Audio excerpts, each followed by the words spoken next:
तो अभी मैं पूरी प्रोसेस एक बार रन करके बताता हूँ आपको कैसे प्रोसेस होती है, तो आप भी उसको 1-2 बार प्रैक्टिस करो and then will move to configuration. अभी देखो हमारा पर्पस ये है कि अभी सब कुछ हमारा तो रेडी हो गया, उसके बाद ये जो सेल्स साइकिल्स होती है, ये सेल्स साइकिल प्रॉपरली रन होनी चाहिए आपके एसएपी एप्लीकेशन के अंदर। मतलब जैसे ही आपको कस्टमर से ऑर्डर आती है, उस कस्टमर की ऑर्डर हमें फुलफिल करनी है। मतलब राइट फ्रॉम उसको मटेरियल अरेंज करके देना है, उसमें प्राइस ऐड करनी है, टैक्सेस कैलकुलेट करने हैं, ओके। फिर हमें शिपमेंट को भी देखना है, उसके लिए उसको पैक करना है, मटेरियल को पिक करना है, लोड करना है, ट्रांसपोर्ट करना है एंड फिर कस्टमर को डिस्पैच करके बिलिंग करके उससे पेमेंट भी लेना है। ओके। ये सब आपके एसएपी सिस्टम के अंदर क्रिएट होना चाहिए। अब ये सब हमें कॉन्फ़िग करके देना पड़ता है बिजनेस को। बिजनेस मतलब अगर मैं बिजनेस बोलता हूँ तो समझ लो कि आपकी कंपनी, आपका क्लाइंट, ठीक है। तो एसएपी के लैंग्वेज में उसको बिजनेस बोलते हैं। तो ये सब सिस्टम के अंदर अब क्रिएट होना चाहिए। देखो अभी ये सब अवेलेबल नहीं है, हमें बस इसको कॉन्फ़िग करके देना है सिस्टम में सब आपके क्लाइंट्स को, सो दैट कि वो पूरी प्रोसेस रन कर सके। मतलब जब उन्हें ऑर्डर्स आएगी तो वो इंक्वायरी भी क्रिएट कर सके, कोटेशन भी बना पाए, है ना? फिर सेल्स ऑर्डर भी क्रिएट कर पाए, फिर उसको डिलीवरी कंप्लीट कर पाएँ और उसके बाद बिलिंग भी कंप्लीट कर पाएँ। So this is just a standard process. तो अभी एसएपी के अंदर, एसडी के अंदर this process we call it as a standard sales process. अगर आपको कोई पूछता है कि कौन-सी स्टैंडर्ड सेल प्रोसेस है, so this is a standard sale process, ठीक है? तो इसमें क्या होता है, इसमें होता है 2 फेजेस। एक तो प्री सेल का फेज़ होता है, ठीक है? तो इसमें आता है इंक्वायरी एंड दूसरा होता है कोटेशन, ठीक है? तो इंक्वायरी मतलब क्या होता है कि जैसे कस्टमर आता है आपके पास, वो प्रोडक्ट की इंक्वायरी करता है, तो आप क्या करते हो, जैसे ही वो उसकी इंक्वायरी आपके पास आती है, तो आप उसकी इंक्वायरी डिटेल्स कैप्चर कर लेते हैं। मतलब सिस्टम के अंदर वो फीड कर देते हैं, उसका उसका एक डॉक्यूमेंट बनाते हैं और उसकी डिटेल्स ऐड कर लेते हैं, ठीक है? फिर उस इंक्वायरी के अगेंस्ट में आप क्या करते हो, कस्टमर को कोटेशन देते हो, राइट? तो कोटेशन मतलब क्या, any idea what is quotation? आपने भी लिया होगा किसी, अभी किसी चीज़ के लिए कभी ना कभी तो कोटेशन आपने लिया ही होगा। क्या होता है कोटेशन? क्या-क्या डिटेल्स होती है इन शॉर्ट उसमें? It's a detail of material and estimated cost for their product. Right, तो उसमें और क्या इन्फॉर्मेशंस होती है? मतलब मटेरियल तो थी, दैट इज ओके, और क्या क्या इन्फॉर्मेशंस होती है? What is the important thing you see in quotation? Terms and condition, very good. और attention person, Description of the material, okay, और Technical specification, commercial details, okay, और customer information, ओके, और validity of the quotation, ठीक है, और सबसे important चीज़ क्या होती है उसमें? quotation number, ठीक है, वो and तो date. रहता ही है, राइट, ठीक है। और सबसे इम्पोर्टेंट चीज़ उसमें एक आप मिस कर रहे हो।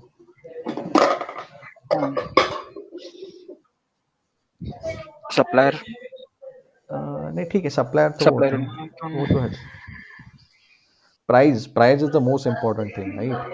बिकॉज हम कुछ, commercial details बोला ना. हाँ तो ठीक है, तो कमर्शियल डिटेल्स में क्या क्या आएगा? प्राइस आएगी, ठीक है। उसके बाद डिस्काउंट्स आप कुछ ऑफर कर रहे हो, टैक्स कितना लगेगा, राइट? उसके बाद और एक सबसे इंपॉर्टेंट चीज़ की डिलीवरी कब होगी, डिलीवरी डेट, ओके। तो ये सारी इंफॉर्मेशन आप कोटेशन के अंदर फीड कर दो। तो सेम चीज़ हमें भी एसएपी के अंदर कैप्चर, मतलब ऑर्डर जो है ये, और मतलब जैसे आप इंक्वायरी क्रिएट करते हो उसके बाद वी क्रिएट अ कोटेशन। तो कोटेशन के अंदर ये सारी इंफॉर्मेशन हमें क्रिएट करनी पड़ती है, ठीक है।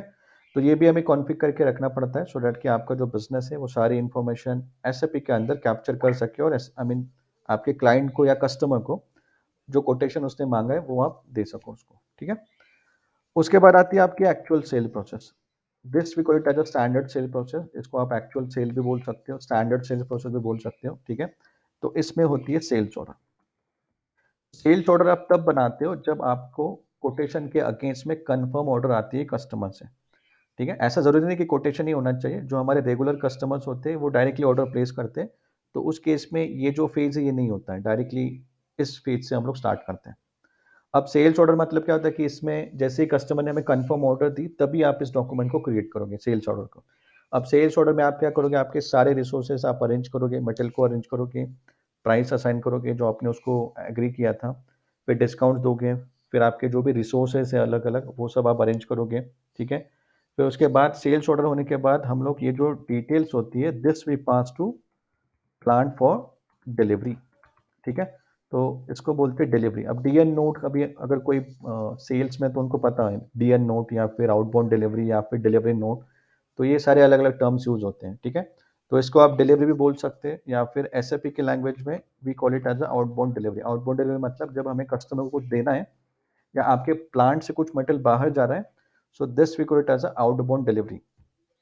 ठीक है, तो अब अलग अलग टर्म्स होते हैं, जैसे आईटी के लैंग्वेज में हम आउटबाउंड डिलीवरी बोलते हैं, बट अगर प्लांट में जाओगे तो वहाँ पे उसको डीएन बोलते हैं, डिलीवरी नोट। ठीक है, तो जैसे आपकी ऑर्डर क्रिएट होती है, सारे रिसोर्सेज आपके अरेंज हो जाते हैं, then we transfer this order into to delivery. तो प्लांट वाले क्या करेंगे, फिर इसकी डिलीवरी क्रिएट करेंगे। फिर डिलीवरी के अंदर मटेरियल को पिक किया जाता है। ओके, पिक मतलब अब वेयर हाउस में वो पड़ा हुआ है मटेरियल हमारा, जहाँ से हमें मटेरियल को पिक करना होता है। ओके, फिर पिकिंग के बाद होती है पैकिंग। ठीक है, और यहाँ पे और चीज़ें आती है, जैसे अगर मटेरियल आपका किसी और लोकेशन पे, तो यहाँ पे मूवमेंट भी आता है मटेरियल का। तो हियर एक आता है यहाँ पे टीओ। टीओ मतलब ट्रांसफर ऑर्डर। तो अगर पिकिंग के केस में आपका मटेरियल किसी और लोकेशन पे है, तो सबसे पहले हमें उसको मूव करना पड़ता है हमारे प्लांट के लोकेशन पे। तो अगर इस ऐसी सिचुएशन है कि स्टॉक किसी और लोकेशन पे, तो हमें टीओ भी बनाना पड़ता है। तो मैं बताऊंगा ये सब क्या है। फिर मटेरियल की पिकिंग होने के बाद पैकिंग होती है, फिर उसके बाद सीरियल नंबर असाइनमेंट होता है। ठीक है, उसके बाद फिर ट्रांसपोर्टेशन अरेंजमेंट होता है। ठीक है, फिर यहाँ पे लोडिंग होती है, and then at last we do PGI. And PGI मतलब होता है पोस्ट गुड्स इशू। ठीक है, तो ये लास्ट स्टेप होता है। पीजीआई मतलब जैसे ही जो ट्रक है आपका निकल जाता है प्लांट से, जैसे हम उसको ग्रीन सिग्नल देते हैं, तो this process we call it as a PGI, post goods issue. ठीक है, तो ये होती है हमारी डिलीवरी फेज। तो ये सारे के सारे डॉक्यूमेंट्स क्रिएट होने चाहिए विदाउट एनी इशू, और ये सब हमें कॉन्फ़िग करने पड़ते हैं सिस्टम के अंदर। ओके, तो इसमें तो ये भी देखेंगे हम लोग, एक्चुअल सेल्स ऑर्डर, फिर आउटबाउंड डिलीवरी, एंड उसके बाद होता है लास्ट में इनवॉइस। मतलब जैसे ही कस्टमर को हम लोग डिस्पैच करते हैं, मटेरियल निकल जाता है आपके प्लांट से, immediately we send invoice to customer. ठीक है, तो इनवॉइस जैसे ही भेजते हैं, फिर जो भी हमारे पेमेंट टर्म्स हो गए उसके अगेंस्ट में कस्टमर हमें पेमेंट करता है। फिर यहाँ से फिर अकाउंटिंग एंड ऑल ये सब शुरू होता है, and this is all part of finance. तो हमारा एसडी मॉड्यूल यहाँ पे एंड होता है। ठीक है, यहाँ से स्टार्ट होता है फिनेंस। ओके, तो हमें क्या करना है, एसएपी के अंदर ये पूरी की पूरी प्रोसेस कॉन्फ़िग करनी। कॉन्फ़िग मतलब क्रिएट करनी, सो दैट कि ये सब हम लोग इजीली क्रिएट कर सके अगेंस्ट द कस्टमर ऑर्डर। ठीक है, तो अब ये दिखता बहुत छोटा है, बट इसके अंदर बहुत सारी चीज़ें हैं, बहुत सारा कॉन्फ़िगरेशन हमें करना है। तो वही हम लोग अब देखेंगे कि एग्जैक्टली क्या क्या है। तो हम लोग पहले सेल्स ऑर्डर को कॉन्फ़िग करेंगे। सेल्स ऑर्डर के जो डिफरेंट डिफरेंट टाइप्स हो गए, जैसे इंक्वायरी हो गया, कोटेशन हो गया, सेल्स ऑर्डर हो गया, रिटर्न ऑर्डर हो गए, क्रेडिट मेमो, डेबिट मेमो, बहुत सारे डॉक्यूमेंट्स हैं। तो पहले हम लोग सेल्स साइड को कॉन्फ़िग करेंगे, सेटअप करेंगे, एंड उसके बाद हम लोग फिर डिलीवरी का पूरा सेटअप करेंगे, एंड लास्ट में हम लोग इनवॉइस का सेटअप करेंगे। ठीक है, तो मैं एक पूरी प्रोसेस आपको रन करके दिखाता हूँ कि कैसे प्रोसेस होती है, एंड देन आपको आपको भी वो पूरी प्रोसेस एक बार रन करनी सिस्टम में।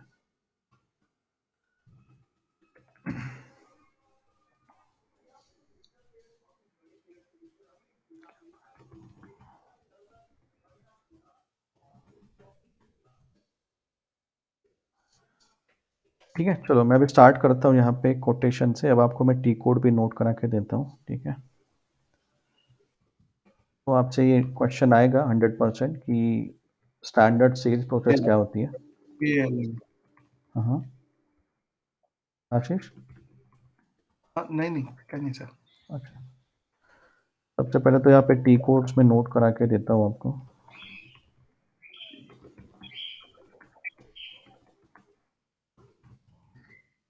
सर म्हणजे एक ऑफलाईन क्वेश्चन होता रिगार्डिंग कोटेशन. कोटेशन मध्ये आपण फ्री गुड्स कसे दाखवणार बेसिकली. कोटेशन मध्ये हा कोटेशन म्हणजे एखादं जर आपण आता म्हणजे बिझनेस ऑफर आहे लेट्स से तर त्याच्यामध्ये आपण आता free goods business boost up करण्याकरता फ्री गुड्स एखाद्या प्रोडक्ट सोबत देतोय, ते आपण कोटेशन मध्ये नाही दाखवू शकत ना. नाही, कोटेशन मध्ये तर फ्री गुड्स मी नाही बघितलं कधी, पण करता येईल. म्हणजे इट्स अ गुड क्वेश्चन, नाही आय मीन गुड प्रोसेस. हा फक्त आयटम कॅटेगरी वगैरे चेंज करून ते करता येईल, येस पण तसं स्टँडर्ड ऑर्डर मध्ये करूच नाही शकत. नाही That is a gap in SAP, right, sir? Right exactly. So I never tried also. I mean मी कधी सिनेरिओ पण नाही बघितला, पण डेफिनेटली मी बघल हे कसं करता येईल नाही कोटेशन. नाही होत नाही सर, बरोबर नाही आहे होत. तुझं, यू आर राईट. पण that is a gap for SAP की कोटेशन मध्ये आपण म्हणजे बिझनेस बुस्टअप करण्याकरता एखादं म्हणजे आपण हे करतो, कोटेशन वगैरे देतो या या म्हणजे let say for with the smartphone headphones are free. ते हेडफोन्स येतील नाही त्या कोटेशन मध्ये because it's a free of charge item. Right. So in that case, we have to create a new item category, especially for quotation. है ना? So I mean, what we हा can do like त्या case मध्ये आपल्याला TNN also we can use. TNN जी आहे, फक्त त्यामध्ये आपल्याला काय करावं लागेल, we need to या just change the assignment. Okay. Assignment म्हणजे जसं आपल्याला QT प्लस NORM साठी पण असाइनमेंट करावं लागेल. आणि here we have to pass free. है ना? सो फक्त हे जे असाइनमेंट आहे ते चेंज केले तरी होऊन जाणार आपलं. समजलं का? हा म्हणजे कॅटेगरी आपल्याला चेंज करावी. Not category, this assignment, this we need to just change. See, normally what we do is like we assign it to like this, right? Right. Right. And then we assign it to like something, this one. Okay, but here what we need to do is like instead of OR, we need to assign it to QT. Okay. Yes. So this will definitely work. किंवा मग programmatic enhancement. Yeah. Okay. Okay, so see, these are the transaction codes you need to use for creation of standard orders. ठीक है? So first of all inquiry. तो अगर आपको inquiry document create करना system के अंदर, then you have to use 3 transaction code, VA11, VA12, VA13. ठीक है? So inquiry क्या होती है सबको पता है ना? Inquiry मतलब जैसे ही customer की कुछ details, मतलब customer कुछ inquire करता है about product, तो वो डिटेल्स हमें सिस्टम के अंदर कैप्चर करनी पड़ती है. जैसे आप भी कभी किसी शॉप में जाते हो, वहाँ अगर कुछ इंक्वायरी करते हो, तो सबसे पहले वो शॉपकीपर क्या करेगा, आपकी इन्फॉर्मेशन नोट कर लेगा, राइट? कि आपका नेम क्या है, आपका एड्रेस क्या है, या फिर किस प्रोडक्ट के लिए आपने इंक्वायरी की है, वो सारी इन्फॉर्मेशन वो कैप्चर कर लेते हैं. तो सेम हमारे एसएपी के अंदर भी हमें यही करना है कि सबसे पहले इंक्वायरी डॉक्यूमेंट क्रिएट होता है. अब ये डॉक्यूमेंट नेसेसरी नहीं कि हर कंपनी के अंदर क्रिएट होता है, ठीक है? इंक्वायरी इज समथिंग लाइक कि रेयर टू रेयर मैंने देखा है प्रोजेक्ट्स में, बट ये ऑप्शन एसएपी ने देख ही रखा है कि अगर आपके बिजनेस के अंदर आपको इंक्वायरी की डिटेल्स कैप्चर करनी है, then you can create a inquiry document by using this transaction codes. ठीक है? फिर अगर आपको कोटेशन क्रिएट करना है, so this are the transaction code. And अगर सेल्स ऑर्डर क्रिएट करना है तो this is a transaction code. ठीक है? तो हम लोग कोटेशन से स्टार्ट करते हैं. मैं कोटेशन से पूरी प्रोसेस एक बार रन करके दिखाता हूँ. आप लोग भी एक बार पूरी प्रोसेस रन करके देखना एक दो बार, सो दैट आपको भी एक बार थोड़ा सा प्रोसेस का एक आइडिया आ जाएगा. Okay, alright. चलो, तो अभी मैं सबसे पहले बनाता हूँ कोटेशन. इंक्वायरी को हम लोग स्कीप करते हैं, इंक्वायरी की जरूरत नहीं है. सबसे पहले हम लोग बनाते हैं कोटेशन. ठीक है? तो देखो, जब मैं कोटेशन क्रिएट कर रहा हूँ, जैसे ही मैंने वो ट्रांजैक्शन कोड एंटर किया VA21, ओके, तो you can see system is asking me to enter the type of quotation. Okay, तो अगर आप देखोगे मैं अभी इस ट्रांजैक्शन कोड में हूँ VA21 में, एंड यहाँ पे आप सिस्टम मुझे पूछ रहा है कि कोटेशन की डिटेल्स फिलअप करो. ठीक है? तो अब मुझे किसी कस्टमर से रिक्वेस्ट चाहिए, कुछ उसको कोटेशन चाहिए किसी प्रोडक्ट के लिए, एंड उसके लिए मुझे अब उस कोटेशन क्रिएट करके कस्टमर को देना है. ठीक है? तो अब देखो, यहाँ पे सबसे इंपॉर्टेंट पार्ट जो होता है जब हम लोग कोटेशन बनाते हैं, we have to pass the type. Okay, तो अब कोटेशन के भी टाइप्स होते हैं, जैसे नॉर्मल कोटेशन, प्रोजेक्ट कोटेशन, है ना? तो अलग अलग कोटेशन के टाइप्स क्रिएट होते हैं. यू कैन सी इतने सारे अलग अलग टाइप्स है कोटेशन के. Okay, repair quotation, service quotation. ठीक है? तो मैं यहाँ पे नॉर्मल टाइप ले रहा हूँ, जो एसएपी ने स्टैंडर्ड हमें टाइप दिया है फॉर नॉर्मल कोटेशन. मैं उसी से सारे डॉक्यूमेंट्स क्रिएट करता हूँ. तो यहाँ पे मैं लेता हूँ QT. ओके, अब ये जो QT जो कोड है, इसके बैकएंड में बहुत सारे चेंजेस है, बहुत सारे फंक्शंस हैं. ऑलराइट, तो अभी हम लोग जब कॉन्फ़िगरेशन पढ़ेंगे तब हम यही देखना है कि हाउ सिस्टम अंडरस्टैंड्स कि ये जो QT जो मैंने लिया है ये नॉर्मल कोटेशन है, तो वही हमें कॉन्फ़िग करना है. ठीक है?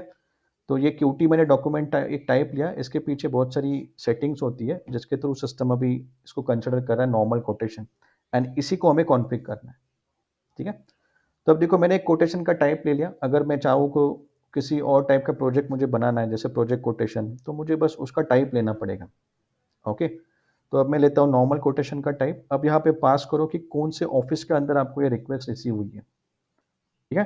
तो यहाँ पे वो सेल्स लॉग एंटर करो जिसके जिस ऑफिस के अंदर ये कोटेशन की रिक्वेस्ट आई है, so I will just add 3000 Pune and यहाँ पे मेंशन करो किससे ऑर्डर रिसीव हुई है, मतलब कोटेशन किससे रिसीव हुई है, distributor, retailer, direct customer, OEM customer. तो यहाँ पे हमें कोटेशन की रिक्वेस्ट आई है एक डिस्ट्रीब्यूटर से, तो मैं यहाँ पे जो डिस्ट्रीब्यूशन चैनल है उसको 10 मेंशन करता हूँ, ठीक है।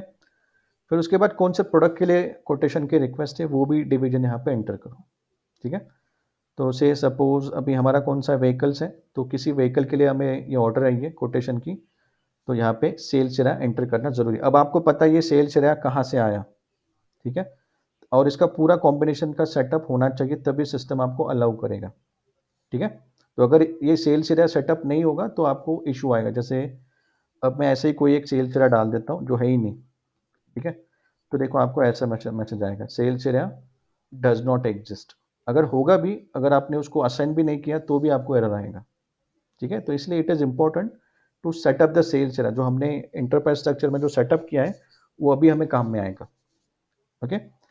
तो यहाँ पे जो हमारा सेल्स एरिया है 3010.00 उसको आप एंटर करो एंड देन प्रेस एंटर। जैसे आप एंटर करते हो दिस इज द स्क्रीन, ठीक है। तो इस स्क्रीन के अंदर आप देखो system is asking showing also की क्रिएट कोटेशन। अब आप कोटेशन सिस्टम बनाने के लिए हमें बोल रहा है, ओके। अब देखो ये जो सब चीज़ें ये सब बताऊंगा मैं, ये क्या ऊपर होता है, ये हेडर पार्ट या आइटम पार्ट, ये सब क्या चीज़ें हैं, ठीक है। अब सबसे पहले तो आप एंटर करो कस्टमर की डिटेल्स कि कौन सा कस्टमर है जिसने कोटेशन के लिए हमें रिक्वेस्ट दी है, ओके। तो मैं यहाँ पे एंटर करता हूँ हमारा कस्टमर होल्डर एंड एसोसिएट, इसकी डिटेल्स हमें यहाँ पे एंटर करनी है। तो ये कस्टमर है जिसने हमें कोटेशन के लिए रिक्वेस्ट की है। तो दोनों जगह पे सेम ही होगा, sold to party, ship to party, या अलग भी है तो भी आप यहाँ पे अलग कोड एंटर कर सकते हो, ठीक है। तो ये डिटेल्स एंटर कर दो। उसके बाद कोटेशन में सबसे इंपॉर्टेंट होता है वैलिडिटी पीरियड, मतलब ये जो कोटेशन आप बना रहे हो ये स्पेसिफिक एक ड्यूरेशन के लिए होगा, जैसे 1 मंथ, 6 मंथ, ओके। तो यहाँ पे देखो सिस्टम हमें ऑटोमेटिकली बोल रहा है कि अब ठीक है आपने कस्टमर डिटेल्स तो एंटर कर दी, अब यहाँ पे वैलिडिटी पीरियड को एंटर करो। तो यहाँ पे हम वैलिडिटी पीरियड सेट करते हैं 1 मंथ, ठीक है। देखो यहाँ पे एक आप सीधा टाइम डेट भी सिलेक्ट कर सकते हो। यहाँ पे मैं एंड डेट भी सिलेक्ट कर लेता हूँ, जैसे 1 मंथ में सिलेक्ट कर रहा हूँ यहाँ पे, ठीक है। तो ये सबसे इंपॉर्टेंट है। बाकी डॉक्यूमेंट से कोटेशन का जो डिफरेंस है यही होता है कि इसमें वैलिडिटी पीरियड होती है, ऑलराइट। तो इसको भी एंटर कर दो। अब देखो आगे हमारा कोटेशन में डिटेल्स, हमारा कस्टमर की डिटेल्स यहाँ पे शो हो रही है, ओके। एंड ये शिप टू पार्टी है। तो शिप टू पार्टी मतलब इस एड्रेस पे डिलीवरी करनी, मतलब इस एड्रेस की डिलीवरी की रिक्वेस्ट है कोटेशन के अंदर। तो फिर उस बेसिस पे आप डिसाइड करोगे कि एग्जैक्टली क्या कोटेशन देना है। अब जैसे ये कस्टमर चेन्नई में है, राइट, एंड आपका प्लांट पुणे में, तो ऑब्वियसली उसमें शिपिंग कॉस्ट ऐड होगी, बहुत सारी चीज़ें ऐड होगी। तो फिर अब जब आप कोटेशन दोगे तो आप उसी हिसाब से दो कि आपका शिपिंग कॉस्ट भी उसमें इंक्लूड हो, ओके। ऑलराइट, तो अभी यहाँ पे वैलिडिटी पीरियड आ गई, ये यहाँ पे मैं एंटर कर दी। अब सबसे इंपॉर्टेंट है आपका मटेरियल, कौन से मटेरियल के लिए आपको रिक्वेस्ट आई है आपकी इस कोटेशन की, ठीक है। तो अगर चाहो तो कल हमने जो प्रोडक्ट बनाया था वो भी एंटर कर सकते हो, बट वो कंप्लीट प्रोडक्ट नहीं है, इसलिए हम ये वाला प्रोडक्ट लेते हैं जो हम हमेशा रेगुलर यूज़ करते हैं। तो यहाँ पे वो मटेरियल कोड एंटर करो जिसके लिए ऑर्डर रिसीव हुई है, एंड यहाँ पे आप क्वांटिटी भी एंटर कर दो। से सपोज 10 क्वांटिटी के लिए हमें कोटेशन की रिक्वेस्ट है। अच्छा, एक मिनट,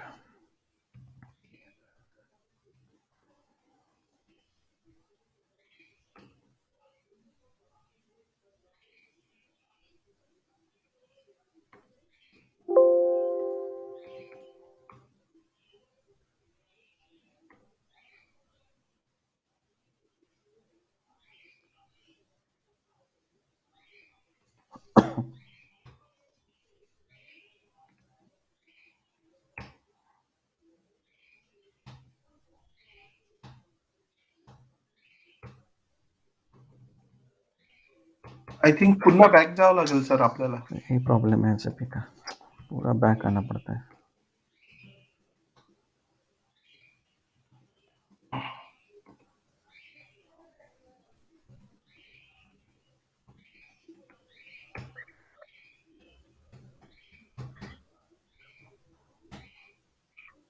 ठीक है, तो देखो यहाँ पे मटेरियल एंटर कर दो एंड क्वांटिटी एंटर मार दो। अब देखो हमने यहाँ पे क्या किया, जो मटेरियल है जिसके लिए हमें कोटेशन की रिक्वेस्ट चाहिए वो एंटर कर दिया। उसके साथ में कस्टमर की ऑर्डर क्वांटिटी वो भी यहाँ पे एंटर कर दी। ओके, अब देखो हमने जो मास्टर डेटा मेंटेन किया था उसका बेनिफिट क्या है, अब देखो यहाँ पे सिर्फ हमें कस्टमर को का जो कोड है वो एंटर करने की ज़रूरत पड़ी, बाकी जो डिटेल्स है ऑटोमेटिकली सिस्टम ने डिटरमाइन कर दी बैकएंड रिकॉर्ड से। मतलब अभी हमें मैनुअली एंटर करने की ज़रूरत नहीं, उसका name, address and all this things, ये सब ऑटोमेटिकली आ गया, हमें बस एक कोड एंटर करने की ज़रूरत पड़ी, that's it. Same for the material also, material के केस में बहुत सारी चीज़ें होती है, बस यहाँ पे हमने एक कोड एंटर कर दिया और उसके साथ में देखो उसका डिस्क्रिप्शन और बैकएंड में बहुत सारी चीज़ें होती है, वो भी यहाँ पे डिटरमाइन हो गई, है ना? तो इससे टाइम काफ़ी सेव हो जाता है, इसलिए हम लोग मास्टर डेटा जो मेंटेन करते हैं उसका पर्पज़ यही होता है कि जो आपका क्लाइंट होगा, बिज़नेस होगा, जब वो कोटेशन या ऑर्डर बनाएँगे तब उनके पास इतना टाइम नहीं होता कि वो सब एंटर करते बैठे। वो बस एक कोड एंटर करेंगे, कस्टमर का, मटेरियल का and order quantity, that's it. बाकी सारी इन्फॉर्मेशन, प्राइसिंग, ऑल सब कुछ ऑटोमेटिकली डिटरमाइन होता है, ठीक है? तो अभी अभी ये तो हमने एंटर कर दिया, उसके बाद हमें प्राइस भी देना है कस्टमर को, ठीक है? तो यहाँ पे बेसिक प्राइस जो होती है, जो आप ऑफ़र कर रहे हो कस्टमर को, वो हमें मैनुअली एंटर करनी पड़ती है। तो यहाँ पे इस मटेरियल के अंदर मुझे जाना पड़ेगा, मैं इस पर डबल क्लिक करता हूँ एंड यहाँ पे जो कंडीशन टैब होता है, इस टैब के अंदर हमारी प्राइसिंग सेट होती है, ओके? तो अभी के लिए तो हमारी प्राइसिंग में पूरा ब्लैंक है, बट ये हमें पूरा कॉन्फ़िग करना पड़ेगा, बट अभी मैं यहाँ पे कुछ ऐड कर देता हूँ। ये तो डिस्काउंट है।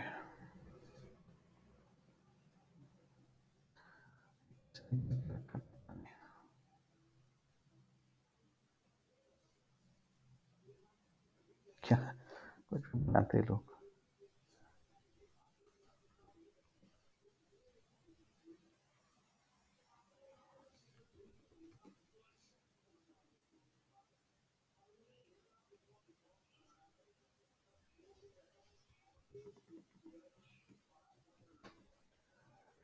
ठीक है, तो यहाँ पे मैंने प्राइस को ऐड कर दिया। देखो ये बेस प्राइस है, बेस प्राइस मतलब ये वाली जो प्राइस है ये विदाउट डिस्काउंट, विदाउट टैक्स वाली प्राइस है, ठीक है? तो जैसे मान लो कि एमआरपी है आपकी, तो ये एमआरपी आपने एक प्राइस उसको दे दी, ये वाली $1000, लाइक आप उसको प्राइस चार्ज करोगे पर पर क्वांटिटी के लिए। यू कैन सी यहाँ पे दिख रहा है यूएसडी, मतलब 1000 USD आप पर ईच पीस के लिए आप कैलकुलेट करोगे, मतलब दोगे उसको बेसिकली, ठीक है? उसके ऊपर आपको डिस्काउंट ऑफर कर रहे हो, तो यहाँ पे you can see 10% discounts we are giving to customer, ठीक है? एंड उसके ऊपर हम लोग जो आफ्टर डिस्काउंट जो वैल्यू आएगी उसके ऊपर हम लोग 5% टैक्स को कैलकुलेट कर रहे हैं, ठीक है? तो कस्टमर को इन शॉर्ट इतने रुपीज़ पे करना है और इतना टैक्स कस्टमर को पे करना पड़ेगा, ओके? तो ये हम लोग कस्टमर के आई मीन कोटेशन के अंदर कस्टमर को ऑफर कर रहे हैं, ठीक है? तो ये आप चेंज भी कर सकते हो, जो प्राइस आप चाहते हो वो चेंज कर सकते हो, ठीक है? अब इंडस्ट्री के अंदर ये सब ऐड करने की ज़रूरत नहीं पड़ती, ये सब ऑटोमेटिकली आता है, बट अभी किसी ने कुछ चेंजेस किया है, इसके वजह से मुझे मैनुअली ऐड करना पड़ा। बट इंडस्ट्री के अंदर हमें बस ये बेस प्राइस जो होती है इसको ऐड करना पड़ता है, वो भी ऑटोमेटिकली ला सकते हैं, ऐसा नहीं है, उसको भी मैनुअल का ऐड करने की ज़रूरत नहीं पड़ती, ये भी ऑटोमेटिक ला सकते हैं हम लोग। बट मोस्टली प्रोजेक्ट्स में मैंने देखा है कि ये बिजनेस जो है मैनुअली एंटर करते हैं प्राइस, ठीक है? तो ये हो गया प्राइसिंग का, हमने ऐड कर दिया। अब उसके बाद यहाँ पे और एक इम्पॉर्टेंट चीज़ दिखानी है, जैसे शेड्यूल लाइन्स, ठीक है? तो ये जो मटेरियल है ये कब कस्टमर को डिलीवरी कर सकते हैं हम लोग, उसकी डेट भी सिस्टम यहाँ पे शो कर रहा है, ठीक है? तो अगर आप देखोगे कि हमने आज की ऑर्डर क्रिएट की थी एंड सिस्टम इज शोइंग कि 5 जनवरी को कस्टमर को 100% 10 क्वांटिटी मिल जाएगी, ऑलराइट? सो इस डेट के बेसिस पे आपका जो सेल्स पर्सन होता है या जो कंपनी होती है वो कस्टमर को बोल देते हैं कि ठीक है, हम जो डिलीवरी है वो आपको 5 जनवरी तक कर देंगे, मतलब श्योर शॉट आपको 5 जनवरी पे मटेरियल आपके डोर स्टेप पे मिल जाएगा, ओके? अब ये डेट कहाँ से आई, ये जो डेट्स है ये कहाँ से सिस्टम कैलकुलेट कर रहा है, तो इसके पीछे जो हमने अवेलेबिलिटी चेक असाइन किया है मटेरियल मास्टर के अंदर, तो यहाँ पे सिस्टम उससे ये कैलकुलेट कर लेता है कि मटेरियल कब अवेलेबल हो रहा है, ठीक है? तो सिस्टम जैसे आप मटेरियल को एंटर करते हो तो सिस्टम आपके स्टॉक में जाके चेक करता है कि स्टॉक अवेलेबल है क्या नहीं। अगर है तो देखो सिस्टम दिखा रहा है कि आज के ही दिन मतलब स्टॉक अवेलेबल है, तो उसने दिखा दिया कि मटेरियल अवेलेबल हो रहा है, ठीक है? फिर उसके बाद सिस्टम ने ये भी कैलकुलेट कर लिया कि ट्रांसपोर्टेशन अरेंजमेंट के लिए कितना टाइम लगेगा या फिर लोडिंग के लिए कितना टाइम लगेगा। तो अगर आपको याद हो मटेरियल मास्टर के अंदर प्लांट डेटा के अंदर हमने लोडिंग ग्रुप और ट्रांसपोर्टेशन ग्रुप दोनों असाइन किया है, तो उस बेसिस पर सिस्टम ने ये तीनों डेट मतलब ये loading date, transportation arrangement date को भी कैलकुलेट कर लिया, ठीक है? एंड उसके बाद गुड्स इशू मतलब जब लोड हो गया तो उसके बाद आपके प्लांट से मटेरियल कब निकल रहा है, तो ये वो डेट बता रहा है, मतलब एक ही दिन के अंदर सब कुछ हो रहा है हमारा, ठीक है। अब देखो 30 को मटेरियल निकल रहा है, तो 30 को निकलने के बाद 5 को मटेरियल पहुंच रहा है, क्यों पहुंच रहा है, बिकॉज यहाँ पे देखो, अब ये जो रूट है, रूट मतलब यहाँ पे you can see it is taking 4 days to reach to the destination, ठीक है। अब ट्रक से मटेरियल जा रहा है and it will take 4 days to reach to the destination, तो अगर हम लोग पूरा कैलकुलेट करें टोटल, तो सपोज आज ही मटेरियल निकल रहा है, तो टोटल अब सैटरडे संडे स्कीप कर दो, बिकॉज जो फैक्ट्री कैलेंडर हमने असाइन किया है, आपको याद हो तो फैक्ट्री कैलेंडर के अंदर ये जो सैटरडे संडेज है वो नॉन वर्क डेज मेंशन है, तो इसलिए सिस्टम ने क्या किया, इसको एक दिन कंसिडर किया और बाकी ये 4 दिन कंसिडर कर लिया उसने, तो बराबर वो आपको 5 मतलब 5 जनवरी की डिलीवरी डेट दे रहा है। तो इसके पीछे बहुत सारे लॉजिक है, जो फैक्ट्री कैलेंडर हमने असाइन किया वो भी सिस्टम कंसिडर करता है आपके प्लांट का, शिपिंग पॉइंट का, कस्टमर का, ठीक है। एंड फिर आपके सेल्स का भी वो कंसिडर करता है, एंड फिर ये सारे डेट्स भी वो सिस्टम कैलकुलेट कर रहा है। तो इस बेसिस पे हमें एक कंफर्म डेट यहाँ पे मिल रही है, ठीक है। तो इस बेसिस पे तो कंफर्म हमने बोल दिया कस्टमर को कि 5 जनवरी को आपको डुअर स्टेप पे मिल जाएगा, एंड बस इसमें इतना ही है, प्राइस डाल दो, कंफर्मेशन हमें मिल गया डिलीवरी डेट का। एंड इस कोटेशन को एक बार चेक कर लेते कि इसमें और कुछ इंपॉर्टेंट जो फील्ड है वो मिसिंग तो नहीं है। तो यहाँ पे चेक करना पड़ता है हमें, जब कोटेशन सेव करते हैं उसके पहले चेक करना पड़ता है कि डॉक्यूमेंट में कुछ इंपॉर्टेंट फील्ड्स वो होनी चाहिए कंप्लीट, ठीक है। तो कोटेशन कंप्लीट है, अब मैं इसको सेव कर देता हूँ। अब देखो ये एक नंबर ट्रिगर हो गया, ठीक है। तो ये है आपकी कोटेशन का नंबर, ऑलराइट। तो अगर आप इसको ओपन भी करते हो, ट्रांजैक्शन कोड जो मैंने बताया VA21 VA22, तो आप उस कोटेशन को जाके फिर से चेक कर सकते हो, इसका नंबर नोट कर लो। एंड ये देखो ये कोटेशन का नंबर है।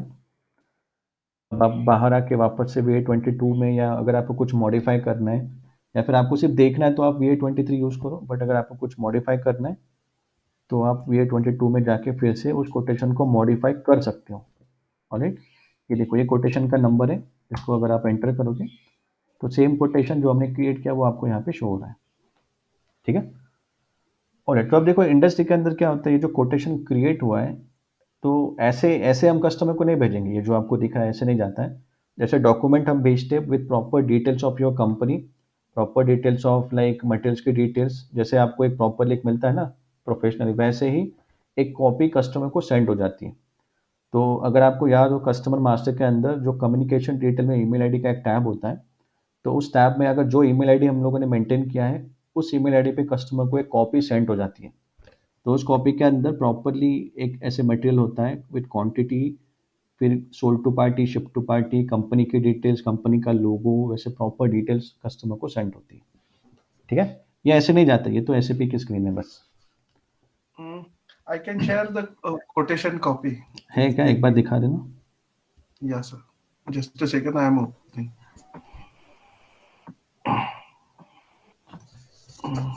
अच्छा यहाँ पे नहीं खुल रहा है, बट यहाँ पे देखो ये अभी ये कोटेशन जो बना है ना, तो अब यहाँ पे मतलब जो प्रोग्राम है बैकएंड में वो प्रॉपरली क्रिएटेड नहीं है, इसलिए वो यहाँ पे मैं शो नहीं कर पा रहा हूँ। बट ऐसे एक मैसेज ट्रिगर होता है, जैसे आप कोटेशन सेव करते हो तो ये एक ऐसे मैसेज टाइप ट्रिगर होता है। अब इस मैसेज टाइप के अंदर आपकी पूरी कॉपी होती है इसके अंदर, तो वो पढ़ेंगे हम लोग आउटपुट टाइप के टाइम पे। बट ये जो मैसेज टाइप यू कैन सी अभी सेंड हुआ है इमीडिएटली कस्टमर को, ठीक है। और यहाँ से आप उसको प्रिंट भी कर सकते हो, कस्टमर को प्रिंट निकाल के भी दे सकते हो। वैसे सिस्टम ने उसको ऑटोमेटिक तो सेंड कर दिया, बट आप उसको प्रिंट निकाल के भी कस्टमर को दे सकते हो, ठीक है। हाँ Just a second. Okay, Yeah, just a second. ठीक है, तो लास्ट में दिखा देते, कोई दिक्कत नहीं, मैं इसको प्रोसेस कर Okay. Not. ओके। तो देखो अभी कोटेशन तो हमने कस्टमर को भेज दिया। अब कोटेशन मिलने के बाद कस्टमर ने उसको देखा एंड कस्टमर ने हमें ऑर्डर कंफर्म कर दी, मतलब उसको मटेरियल चाहिए, जो हमने प्राइस उसको ऑफर की, जो डिस्काउंट ऑफर किया है वो उसको लाइक एक्सेप्टेबल है, और उसने कंफर्मेशन हमें दे दिया कि उसको मटेरियल चाहिए, ठीक है। तो जैसे वो कंफर्मेशन देता है, नेक्स्ट स्टेप जो होती है वो होती है सेल्स ऑर्डर की। तो सेल्स ऑर्डर हम तभी बनाते हैं जब कस्टमर हमें कंफर्म ऑर्डर देता है, कंफर्मेशन देता है। तो सेल्स ऑर्डर के अंदर आप आपके सारे रिसोर्सेज को अरेंज करोगे, सब कुछ आपको यहाँ पे अरेंज करना पड़ता है, ओके। तो हम सेल्स ऑर्डर कैसे बनाएंगे, उसका जो टी कोड है वो है VA01, ठीक है। तो यहाँ पे आपको एंटर करना है VA01 एंड यहाँ पे देखो क्रिएट सेल्स ऑर्डर, ओके। तो इसको स्टैंडर्ड ऑर्डर भी बोलते हैं, सेल्स ऑर्डर भी बोलते हैं, सबके अपने अपने टर्म्स है, बट एसएपी के अंदर स्टैंडर्ड ऑर्डर कोई बोलता है या सेल्स ऑर्डर बोलता है तो समझ जाओ ये हमारी ऑर्डर है, ओके। सर ओटीसी कोटेशन पासून सुरू होतं की सेल्स ऑर्डर पासून? OTC it means order to cash, तो ये स्टार्ट होगा ऑर्डर से, ठीक है। अब इसमें भी अलग अलग टर्म्स है, मतलब अगर मार्केट में आप जाओगे तो अलग, जैसे एक होता है Q2C, ओके। तो Q2C मतलब ये पूरी प्रोसेस आएगी कोटेशन से डिलीवरी तक। तो इसमें होता है कोटेशन, इसमें होगी ऑर्डर, डिलीवरी होगी, इसमें इनवॉइस होगा, ठीक है। सो ये होती है कोटेशन टू कैश, मतलब code to cash, okay. O2C मतलब होता है ऑर्डर टू कैश, तो इसमें कोटेशन नहीं होगा बट ये सारी प्रोसेस होगी, ओके।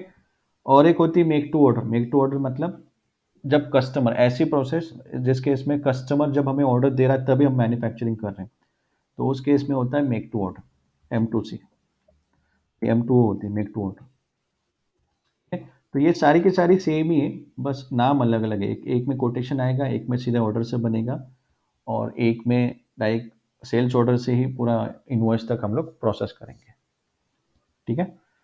तो अभी के लिए आप इसको ज़्यादा ये मत करो, ज़्यादा आपको कंफ्यूज हो जाएगा, तो अभी के लिए हम स्टैंडर्ड सेल्स प्रोसेस ही बोलते हैं, राइट फ्रॉम कोटेशन से लेके इनवॉइस तक, ठीक है। अब देखो हमें कस्टमर ने कंफर्मेशन दे दिया, तो हम इसके अगेंस्ट में अभी हमें उसको ऑर्डर देना है कस्टमर को, तो अभी हम लोग क्रिएट करेंगे स्टैंडर्ड सेल्स ऑर्डर, ओके। तो अब ये जो ऑर्डर होती है इसके भी अलग अलग टाइप्स होते हैं, जैसे नॉर्मल ऑर्डर बनेगी, स्टैंडर्ड ऑर्डर होगी, अगर आप रिटर्न कुछ आया आपको कस्टमर से तो आप रिटर्न ऑर्डर क्रिएट करते हो, ठीक है।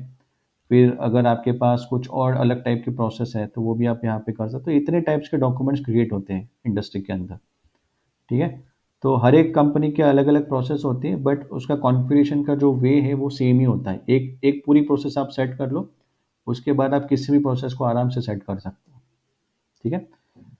तो यहाँ पे मैं लेता हूँ OR, ये हमारा स्टैंडर्ड टाइप है for creation of like standard order के लिए OR आपको एंटर करना पड़ता है, जो नॉर्मल ऑर्डर का लाइक डॉक्यूमेंट टाइप है, ठीक है। तो ये हम पढ़ेंगे ये OR क्या मैं ले रहा हूँ या इसके पीछे क्या सेटिंग है जिसके थ्रू सिस्टम अंडरस्टैंड कर रहे हैं कि ये नॉर्मल ऑर्डर है, ठीक है। तो जैसे हमने कोटेशन के लिए QT टाइप यूज़ किया था, वैसे ही स्टैंडर्ड ऑर्डर बनाने के लिए आपको SAP ने हमें ये OR टाइप दिया है, ठीक है।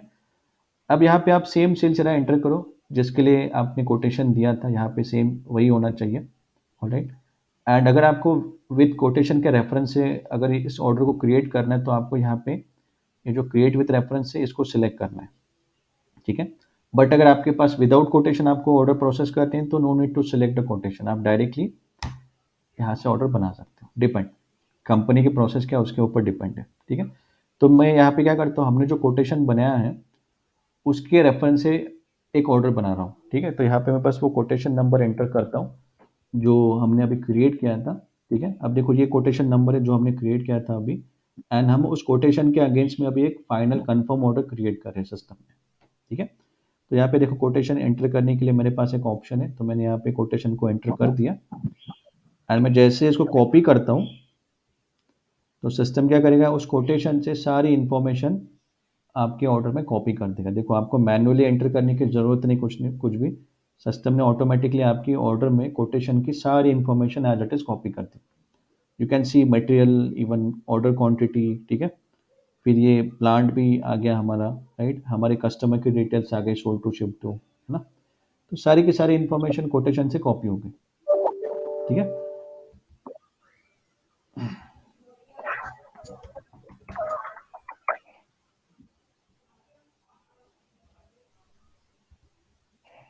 अब देखो प्राइस भी देखो, प्राइस जो हमने कोटेशन में दिया था कस्टमर को वही सेम प्राइस है, हमने मैनुअली कुछ भी चेंज नहीं किया, सब कुछ कॉपी हो गया, ठीक है। यू कैन सी $9,000 जो टोटल हो रही है अमाउंट, ओके।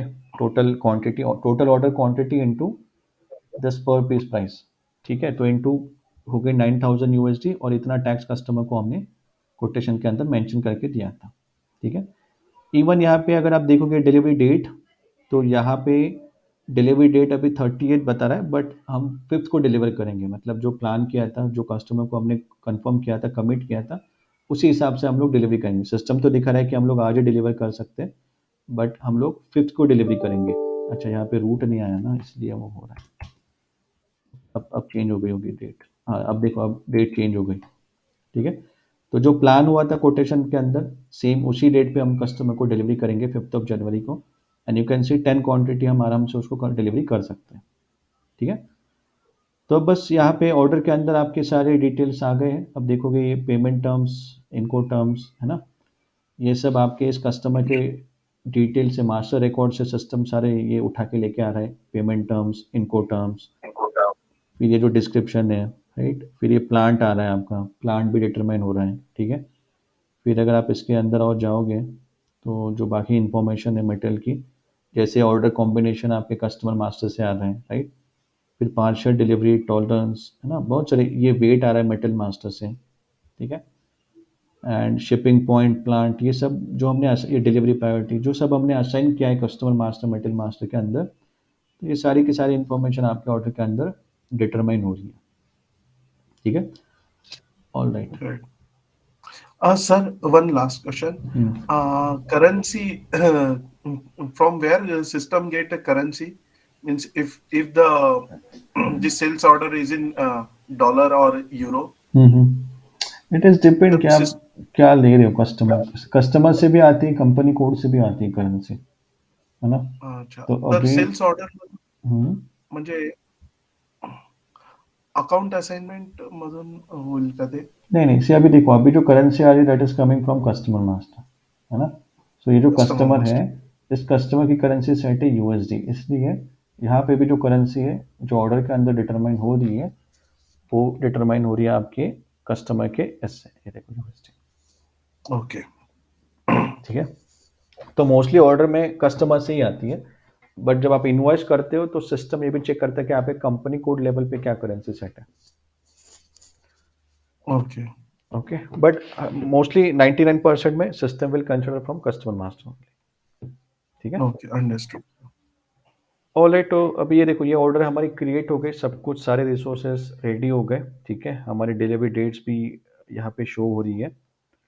ये देखो डिलीवरी डेट्स यहाँ पे शो हो रही है, मटेरियल भी हमारा रेडी है, प्लांट भी रेडी है, सब कुछ अभी यहाँ पे अवेलेबल है। ठीक है, तो अब हम इसको, इस ऑर्डर को, इस प्लांट को पास कर सकते हैं फॉर डिलीवरी। ओके, तो अब डिलीवरी बनाने के लिए ये दो ऑप्शंस होते हैं। एक तो आप यहाँ से सीधा इसको डिलीवर कर सकते हैं, ठीक है, या फिर दूसरा वे होता है टी कोड से, मतलब मैनुअली पुश करो डिलीवरी को। ठीक है, यहाँ पे इसका जो टी कोड्स होता है VL01N फॉर क्रिएशन, तो इसमें शिपिंग पॉइंट सबसे इंपॉर्टेंट होता है। जब आप डिलीवरी क्रिएट करते हो तब आपको सबसे पहले शिपिंग पॉइंट को एंटर करना पड़ता है कि कौन से लोकेशन से इस मटेरियल को लोड करना है। ठीक है, तो ये इंटरव्यू क्वेश्चन आपको आ सकता है कि which is the highest organization units in delivery, तो उसमें आता है shipping point. Without shipping point you can not create a delivery. ठीक है, तो अब देखो सेल का तो हो गया, अब हमें क्या करना है, इसकी डिलीवरी करनी है। तो मैं एक तो यहाँ से कर सकता हूँ डिलीवरी, या फिर आप इस ऑर्डर को सेव करो। पहले तो नोट ये कर लो, नोट डाउन कर लो आपकी ये डिलीवरी डेट, मतलब आपको इस दिन पे डिलीवरी करनी है।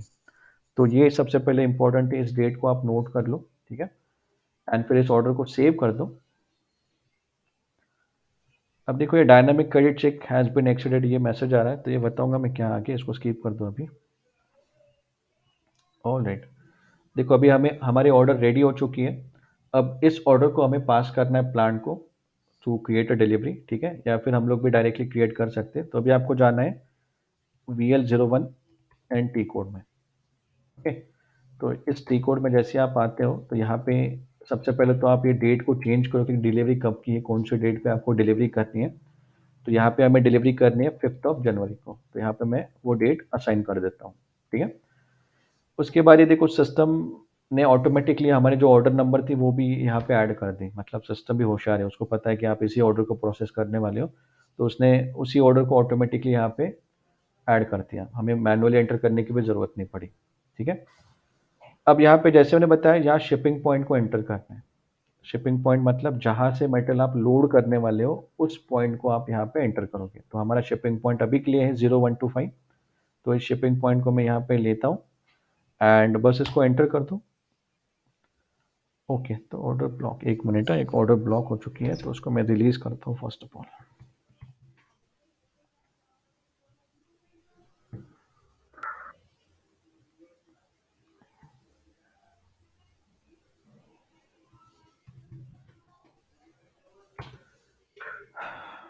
ठीक है, मैं यहीं से डिलीवरी मार देता हूँ उसको।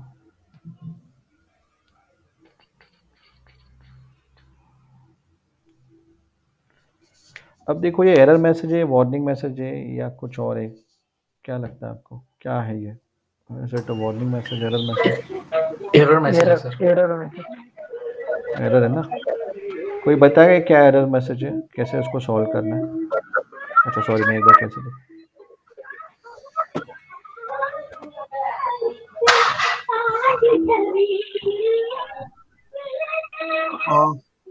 We need to go to maintenance stop. अच्छा म्यूट कर दो, नॉइज आ रहा है। Material master to maintain a stock for this item. Availability check का आइटम है, एरर है सर। नहीं, अवेलेबिलिटी चेक का नहीं है। ठीक है, जब भी आपको एरर आता है ना तो उसको पहले ध्यान से पढ़ लो, मतलब सिस्टम क्या बोलने की कोशिश कर रहा है। नॉट एग्जिस्ट अब इन देखो क्या बोल रहा है कि material G5555 does not storage exist. Location. हाँ राइट, स्टोरेज लोकेशन का स्टोरेज लोकेशन का इशू है, तो हमें क्या करना पड़ेगा, स्टोरेज लोकेशन ऑर्डर में PO। हाँ।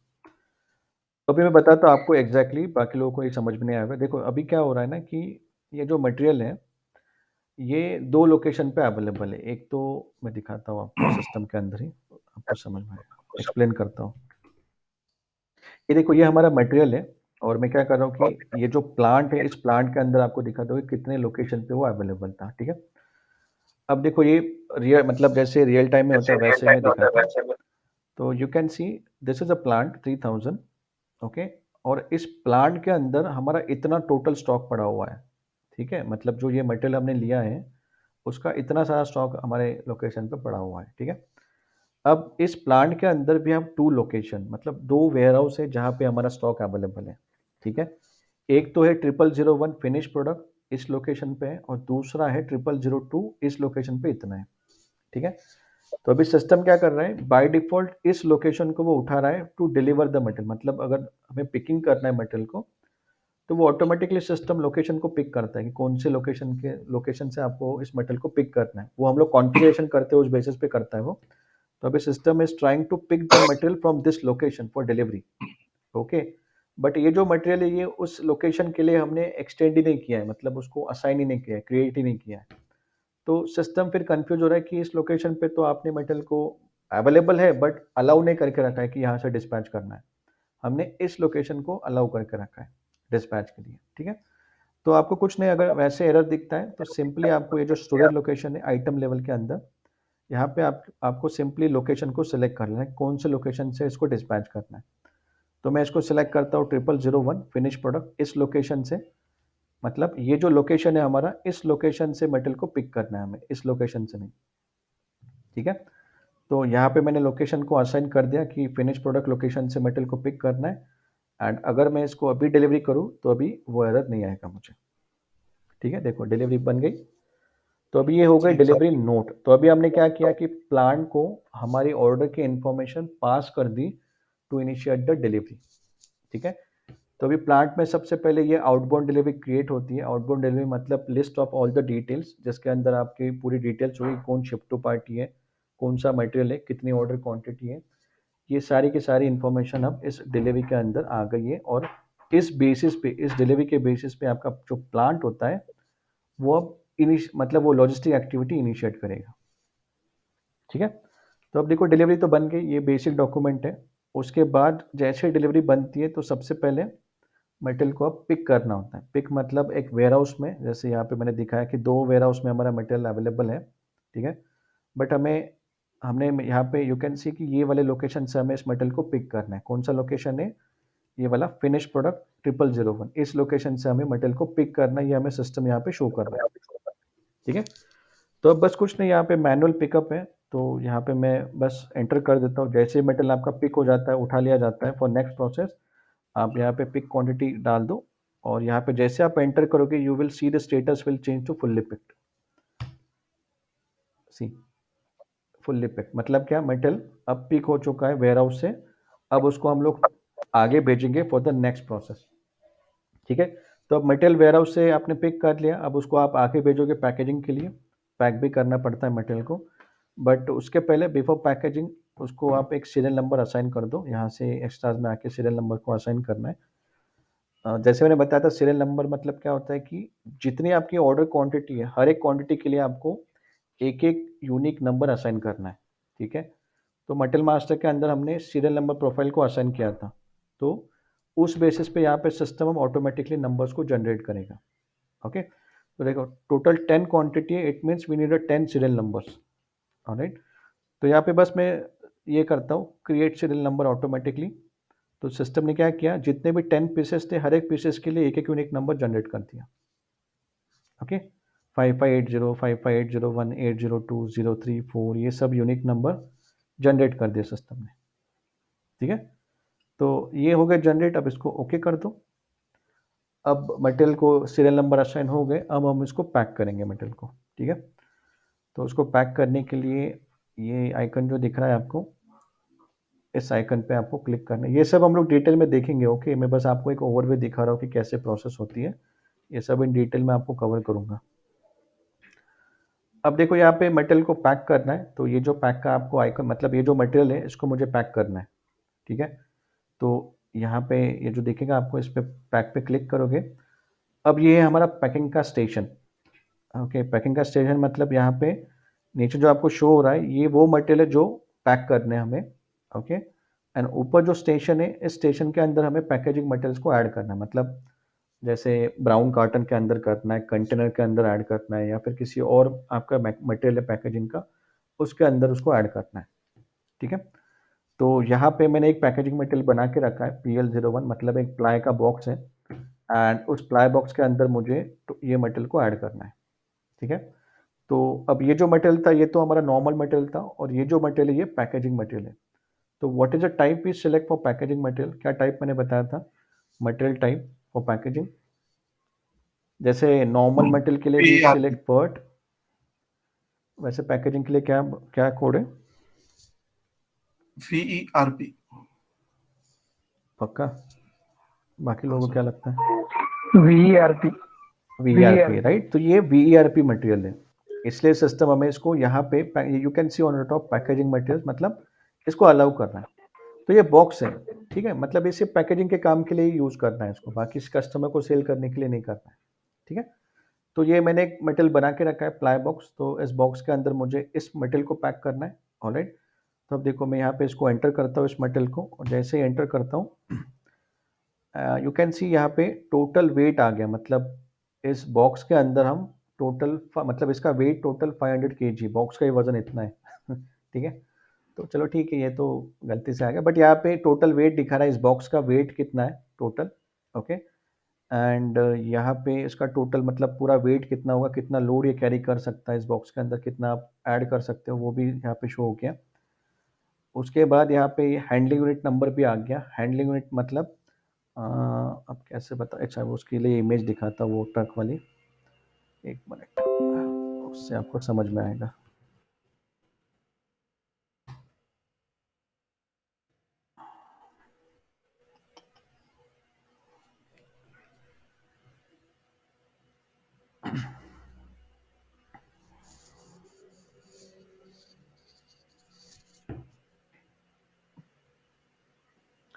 शोरी का ट्रक है, दिख रही है?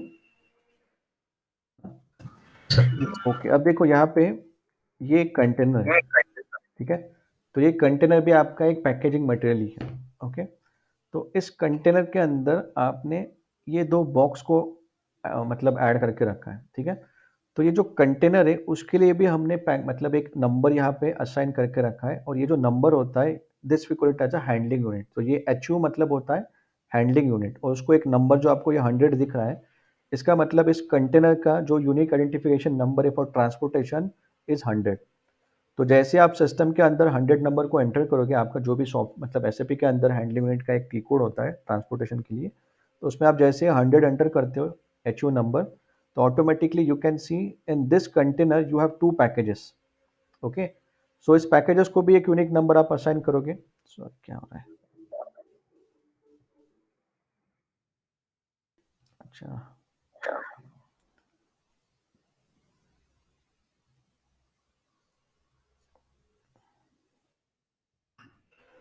शो हो रहा है क्या? Yes sir. हाँ ठीक है। तो देखो ये कंटेनर का एक हो गया, उसके बाद इस कंटेनर के अंदर भी आपके 2 पैकेजेस हो गए। अब ये जो आपको दिख रहा है ये पैलेट होता है वुडन का, दिख रहा है ये दिख रहा है ये पैलेट साइड में, है ना? तो ऐसे जैसे ये मटेरियल आपको दिख रहा है ये पैलेट के ऊपर आपने रखा हुआ है, वैसे इस कंटेनर के अंदर ये 2 पैलेट्स हैं, है ना? तो ये जो बॉक्स है इसको भी आप एक हैंडलिंग यूनिट नंबर असाइन करोगे टू ट्रैक मतलब ट्रैक करने के लिए कि इसके अंदर क्या मटेरियल है। तो अब देखो ये एक बॉक्स है, इसका भी एक एचओ नंबर है, हैंडलिंग यूनिट नंबर ये है 110, ठीक है?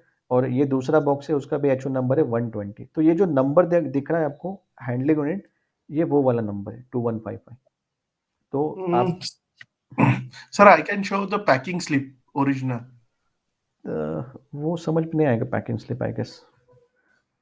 ठीक है, दिखा देना जैसे ये सेक्शन होता है वो भी दिखा देना, ठीक है? तो इससे समझ में आ जाएगा, बट आई गेस ये इजी है समझने के लिए सबको इमेज से, है ना? तो देखो ये एक पैलेट हो गया, मतलब ये जो बॉक्स है ना ये वुडन का, ये जो ये साइड में दिख रहा है आपको ये होता है ये पैलेट। तो इस पैलेट के ऊपर ये पैकेजिंग है और इस एचयू के अंदर और 2 आपके पैकेजेस है, तो ये आपके एक्चुअल मटेरियल है, ठीक है? तो आपके जितने भी पैकेजिंग होंगे हर एक के लिए एक एचयू नंबर असाइन होता है to track the shipment. Okay, तो ये वो वाला नंबर है। जैसे ये बॉक्स हो गया हमारा, इस बॉक्स को जो एचयू नंबर असाइन होगा ये 2155, ये वो वाला है। जैसे ये दिख रहा है 120, तो ये वो वाला नंबर है, ठीक है? समझ में आया? तो अब मैं क्या करूंगा, इस मटेरियल को इसके अंदर पैक करूंगा। ये जो मटेरियल है ये G55 ये जाएगा इस बॉक्स के अंदर। ओके, तो आपको क्या करना है पैक करने के लिए? अब देखो आपके पास बहुत सारे मटेरियल है यहाँ पे पैकेजिंग के लिए, तो आपको वो वाला मटेरियल सेलेक्ट करना है जिसको आपको पैक करना है इसके अंदर, ठीक है? तो अब इसको सेलेक्ट कर लो एंड इसको भी सिलेक्ट कर लो जिसके अंदर आपको पैक करना है। और जैसे आप दोनों सेलेक्ट कर लोगे उसके बाद you have to click on pack, ठीक है? ओके, तो देखो अभी यहाँ पे क्या हुआ, टोटल 3 ही क्वांटिटी पैक हुई है बिकॉज इस बॉक्स का जो साइज है उस बॉक्स के अंदर सिर्फ 3 क्वांटिटी पैक हुई है। You can see 3 packed because insufficient available weight. तो हमें क्या करना पड़ेगा, और 3-4 बॉक्स में इसको ऐड करना पड़ेगा। तो मैं और एक बॉक्स यहाँ पे ऐड कर देता हूँ, ठीक है? अब देखो ये दूसरा हैंडलिंग यूनिट नंबर ट्रिगर हो गया 2156। इसके अंदर भी, इस बॉक्स के अंदर भी मुझे 3 मटेरियल और ऐड करने पड़ेंगे, तो मैं सेम करता हूँ, यहाँ पे भी ऐड कर देता हूँ, ठीक है? तो टोटल अभी 4 क्वांटिटी बच गई हमारी, टोटल और 3 पैक हो गए। तो यहाँ पे मैं और एक बॉक्स ले लेता हूँ, जैसे इंडस्ट्री में होता है वैसे ही मैं आपको दिखा रहा हूँ, ठीक है? ऐसे ही होता है वहाँ पे भी। अब ये 2156 एक बॉक्स है, इसके अंदर भी आप इस मटेरियल को पैक कर दो, हो गया ये। तो टोटल 3 बॉक्स हो गए और एक क्वांटिटी बची हुई है, तो उसके लिए हमें एक छोटा और एक बॉक्स लेना ही पड़ेगा, तो वो भी ले लेता हूँ मैं, ठीक है? तो लास्ट क्वांटिटी जो बची है उसको भी मैं ऐड कर देता हूँ। अब यहाँ से मटेरियल गायब हो जाएगा, ठीक है? तो देखो अब यहाँ पे मटेरियल गायब हो गया बिकॉज कंप्लीट क्वांटिटी, जितनी भी क्वांटिटी थी सबकी सब इस बॉक्स के अंदर ऐड हो चुकी है अभी, है ना? तो you can see the weight also कि टोटल वेट कितना हो गया अभी, ये टोटल वेट है। और जैसे वेट बढ़ता है वैसे शिपिंग कॉस्ट बढ़ता है या फिर आपकी बहुत सारी चीज़ें चेंज होती हैं, ठीक है? ऑल राइट, तो ये देखो ये पूरा उसका सिनेरियो है। ये बॉक्स है, इस बॉक्स के अंदर ये 3 मटेरियल है, ये दूसरा बॉक्स है उसके अंदर ये 3 मटेरियल है, ये तीसरा बॉक्स है उसके अंदर ये 3 मटेरियल है, और ये चौथा बॉक्स है उसके अंदर एक क्वांटिटी है, ठीक है? तो जैसे यहाँ पे इस ट्रक के अंदर आपको शो हो रहा है हैंडलिंग यूनिट, उसके अंदर ये बॉक्स, वैसे ही ये हैंडलिंग यूनिट से उसके अंदर ये बॉक्स है, ठीक है? ऑलराइट, तो अब हमारा मटेरियल पैक हो चुका है एंड बाकी लोडिंग एंड ट्रांसपोर्टेशन तो प्लांट वाले अपने हिसाब से करेंगे, हमें उसमें करने की कोई ज़रूरत नहीं है। बट यहाँ पे you can see the date also कि ट्रांसपोर्टेशन कब होगा, यहाँ पे लोडिंग एक्टिविटी कब होगी, ठीक है? तो ये सब प्लांट वाले कर लेते हैं। तो अभी हमें बस कुछ नहीं करना, पैकिंग हो चुका है, मटेरियल का लोड भी सेम डे पे हो रहा है, ट्रांसपोर्टेशन अरेंजमेंट ऑलरेडी हो चुका है, यहाँ पे you can see the date also. And ये जो एक्टिविटी है बैकएंड में प्लांट वाले कर देते हैं, ठीक है। तो यहाँ पे सेम डे पे है तो हम इसको अभी इस मटेरियल को डिस्पैच कर सकते हैं, ठीक है। तो अभी हमारा ट्रक रेडी है विथ पैकेजिंग, सब कुछ रेडी है, हमें बस एक ग्रीन सिग्नल देना है उसको कि अब आप प्लांट से निकल जाओ।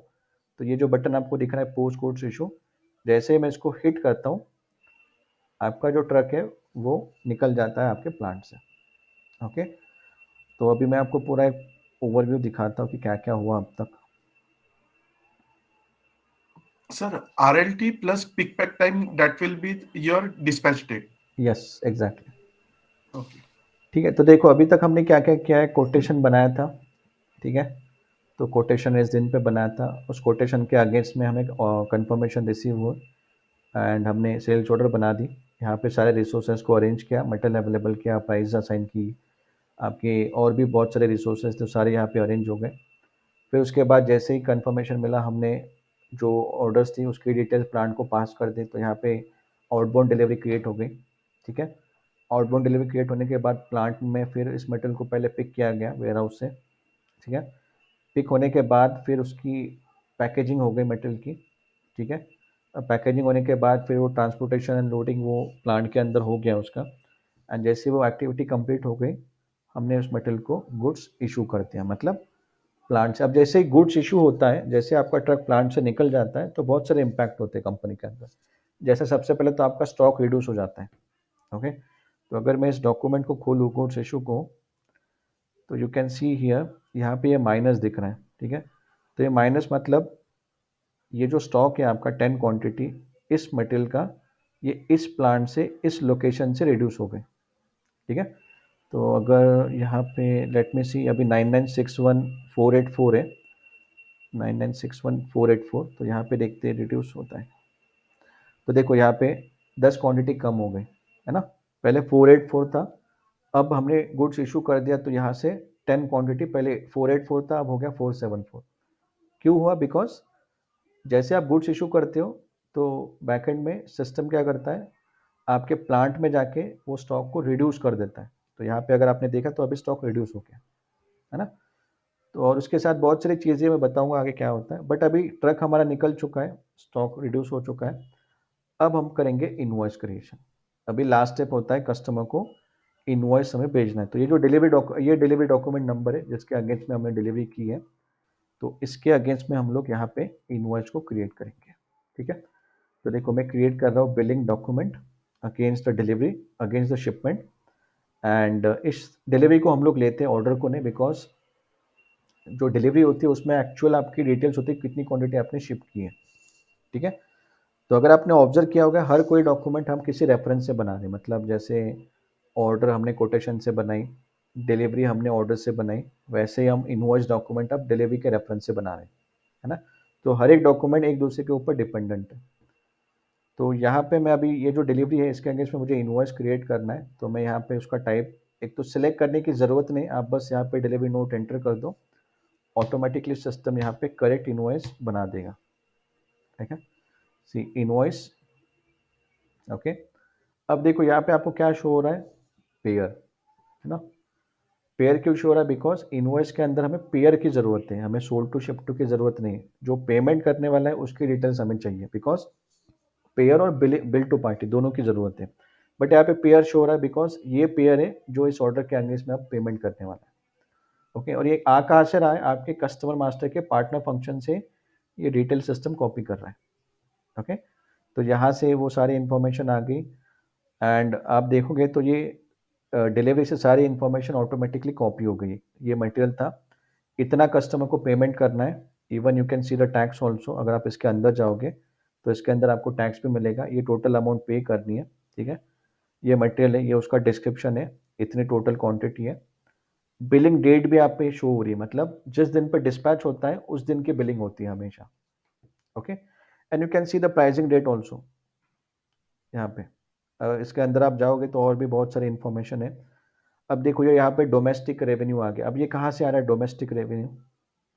Account assignment group domestic revenue, कहाँ से सिस्टम ये उठा रहा है कि ये डोमेस्टिक ऑर्डर